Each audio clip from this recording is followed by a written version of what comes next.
अस्सलाम वालेकुम दोस्तों, आज मैं आपके लिए लेके हाज़िर हुई हूँ दिल व दिमाग को खौफ के शिकंजे में जकड़ती हुई एक खौफनाक, दहशतनाक और तहरीर अंगेज़ कहानी छलावा।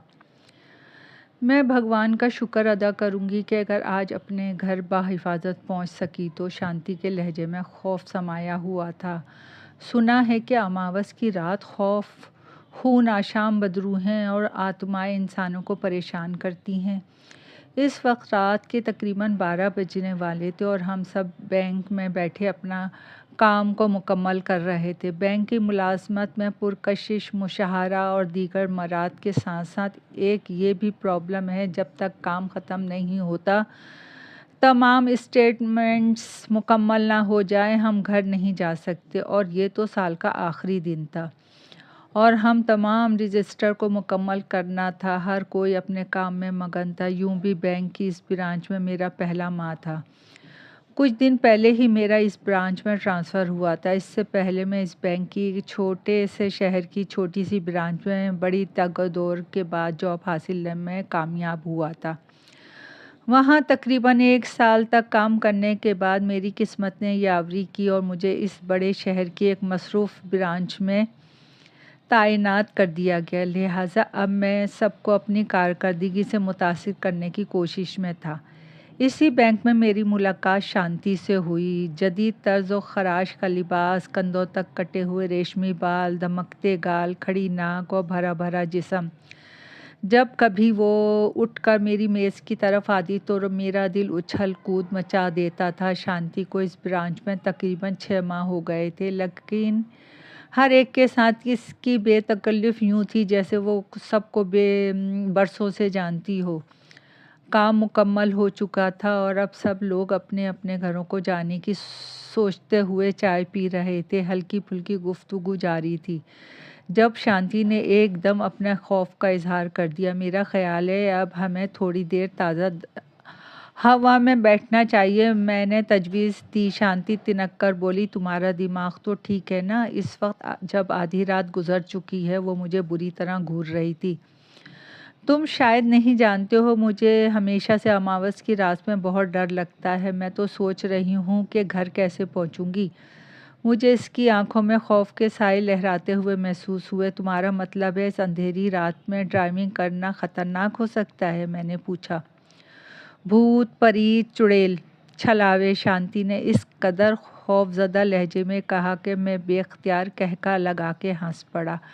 हर साल एक ख़ास महीने में इसका इल्म सिर्फ़ ख़ास साहब इल्म लोगों को होता है। अमावस की रात बदरूहों, चुड़ैलों, आत्माएं और छलावे अपने ठिकानों से बाहर आते हैं और जो इंसान उनकी राह में आ जाए वो उसको नुकसान पहुंचाने से गुरेज नहीं करते। मैंने एक टीवी प्रोग्राम में सुना था कि इस दुनिया में हर 10वां इंसान किसी न किसी तरह काले इल्म से ताल्लुक़ रखता है। शांति के खौफ पर मुझे हंसी आ रही थी, लेकिन उसकी बयान की संजीदगी ने मुझे किसी किस्म के मजाक से रोक दिया। हाँ ठीक है, इन 10 में से 3 को खलाई मखलूक अगवा करके ले जाती है। अरे ये सब टीवी ही वाले सस्ती शोहरत हासिल करने के लिए करते हैं। इसको इतना संजीदगी से मत लो। ट्रेनिंग काउंटर पे बैठी रिचा ने बोली तो शांति ने चौंक कर इसकी तरफ देखा।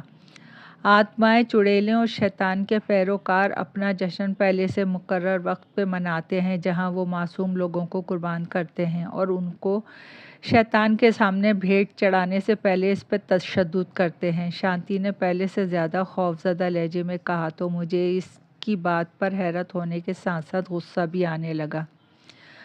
अगर ऐसा है तो ऐसे खूनी काम करने वाले इंसानों को पुलिस क्यों नहीं पकड़ती? मुझे गुस्सा आ गया। इनके मुतालिक कोई ख़बर क्यों नहीं छपती? मैंने तो कभी कोई ऐसी ख़बर नहीं सुनी। वो इसलिए कि ये सारे काम और कार्रवाई हमारे अदराक, हमारी सोचों से मारवा है। ये लोग, उनके काम हमारे अहाताए सोच से बाहर है। एक और मुतनाज़ा नज़रिया। मैंने चाय पी के ख़त्म करते हुए कहा। शांति ने मुझे घूर कर देखा। उसे मजाक मत समझो राहुल, मैं घर जाना चाहती हूँ। मैं पहले से ही डरी हुई हूँ और इस किस्म की बातें सुनने के बाद तो अकेले और तन्हा जाने की तो मुझ में बिल्कुल भी हिम्मत नहीं है। हालात मेरे हक में होते जा रहे थे। मेरी हमेशा से ये ख्वाहिश थी कि शांति मुझे अपने घर में मधु करे। मेरी नज़र बार बार शांति के खूबसूरत बिलोरी गर्दन की तरफ उठ रही थी, क्योंकि एसी चलने के बावजूद वो अपने माथे और गर्दन पे यूं रुमाल फेर रही थी जैसे इसको पसीना आ रहा हो। स्टाफ के सारे मेंबर, चाहे वो मर्द थे या औरत, शांति की इस बेबुनियाद खौफ पे इसको तसल्ली और दिलासे दे रहे थे। यूं लगता था जैसे वो इसकी हालत से महजूज हो रहे हों, लेकिन बज़ाहिर सारे इसकी हिम्मत बंधा रहे थे। शांति की ये हालत मेरे मंसूबे की तकमील में माविन साबित हो रही थी। मेरा दिल बल्लियों उछल रहा था। सारे लोग एक एक करके रुखसत हो गए, शांति भी चली जाती, लेकिन इसका खौफ इसे रोके हुए था। मैनेजर साहब भी जाते जाते शांति के पास रुके और मुझे मुखातिब करके बोले, आप ही छोड़ आओ बेचारी को, वरना सारी रात यहीं बैठी डरती रहेगी। शांति अपनी कार में सवार हो गई और मैं इसके पीछे पीछे अपनी पुरानी खट्टारा मोटरसाइकिल पे चल पड़ा।